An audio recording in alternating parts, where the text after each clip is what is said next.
Vladimir Putin afirmou nesta sexta-feira que não vai comparecer à reunião de cúpula do G20 aqui no Brasil, que acontece nos dias 18 e 19 de novembro no Rio de Janeiro.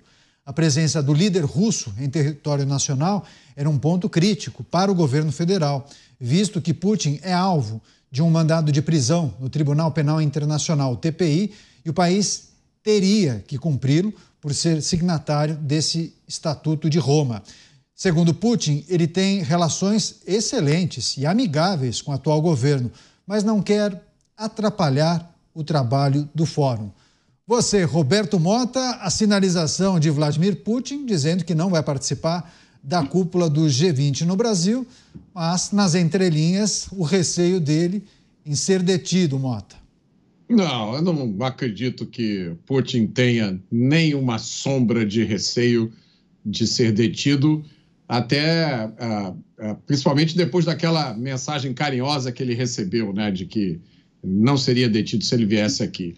Agora, eu acho que Putin, ele pensou, o que eu vou fazer lá nessa reunião, né? Eu vou perder meu tempo, eu tenho uma guerra para ganhar aqui, o que eu vou fazer nessa reunião?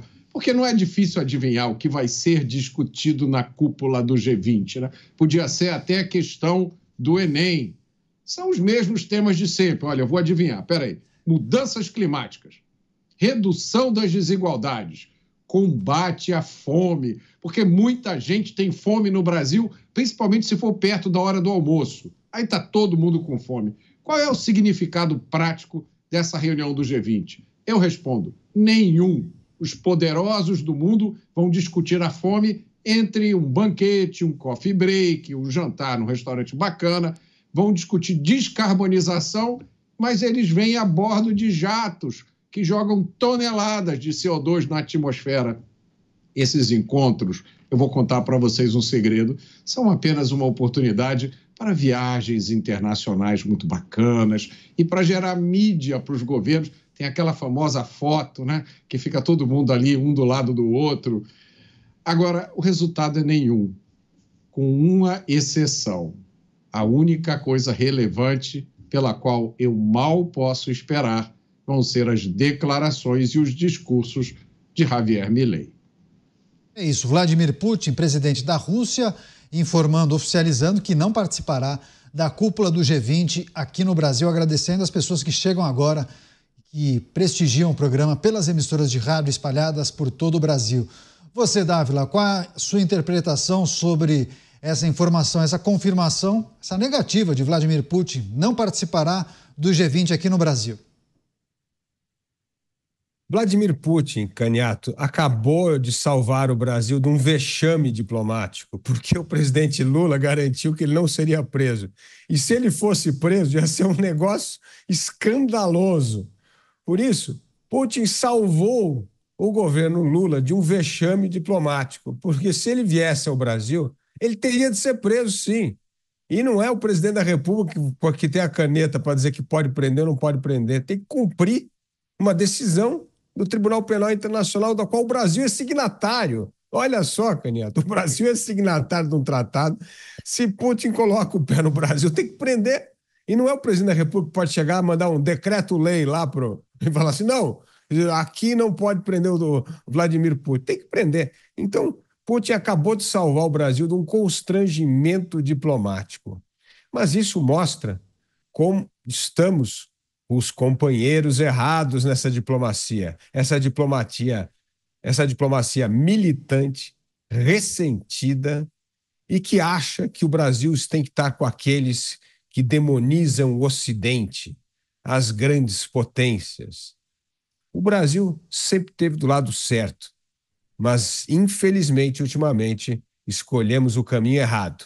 E isso não traz nenhuma vantagem para o país. Ao contrário, o Brasil é cada vez mais isolado e irrelevante nas relações internacionais. O Andrei Kostin, procurador-geral da Ucrânia, ele concedeu uma entrevista à Reuters. Ele disse o seguinte: gostaria de reiterar que é uma obrigação das autoridades brasileiras, como Estado parte do Estatuto de Roma, de prender Vladimir Putin, se ele ousar visitar o Brasil. E ele disse: espero sinceramente que o Brasil o prenda, reafirmando seu status de democracia e de Estado de Direito. Essas foram as palavras de Andrei Kostin, procurador-geral da Ucrânia, em uma entrevista que ele concedeu à Reuters. Você, delegado Palumbo, o anúncio de Vladimir Putin.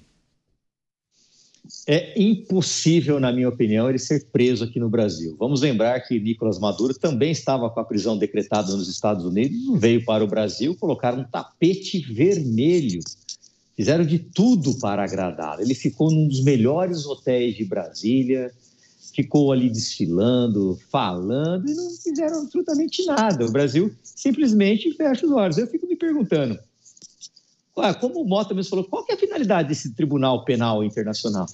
Qual é a finalidade desse G20? Da ONU. A ONU vai lá e faz as resoluções, ninguém cumpre, fica por isso mesmo. Então, é só gastação de dinheiro público para ficar falando, não se vai resolver absolutamente nada. E como bem disseram, ele não vai largar uma guerra para vir aqui ficar ouvindo um monte de gente que não vai resolver problema de absolutamente ninguém. A grande verdade é essa. Mas quanto a ele ser preso, é impossível. Não há nenhuma possibilidade do atual governo, quando o Putin chegar no Brasil, não vai chegar porque não vai vir, ser preso. Nenhuma possibilidade. Zero. Agora, quando o Mota deu esse spoiler sobre os temas que deverão ser tratados na cúpula do G20, eu acho que eu aposto também que muitos desses temas que ele listou aqui deverão ser tratados.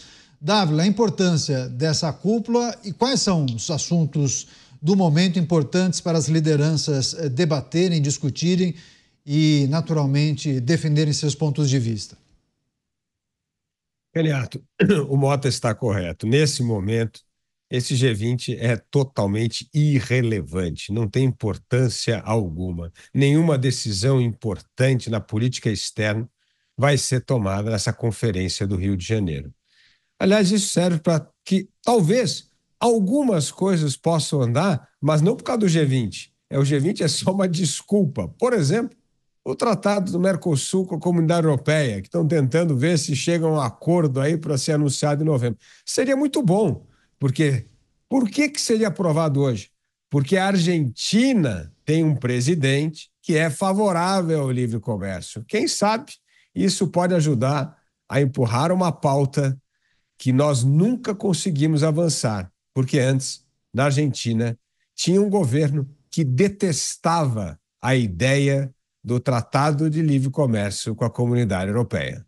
Mas é claro que a gente vai acompanhar e vai trazer os principais discursos, os temas que serão debatidos aqui na programação da Jovem Pan News, sempre repercutindo também com os nossos comentaristas.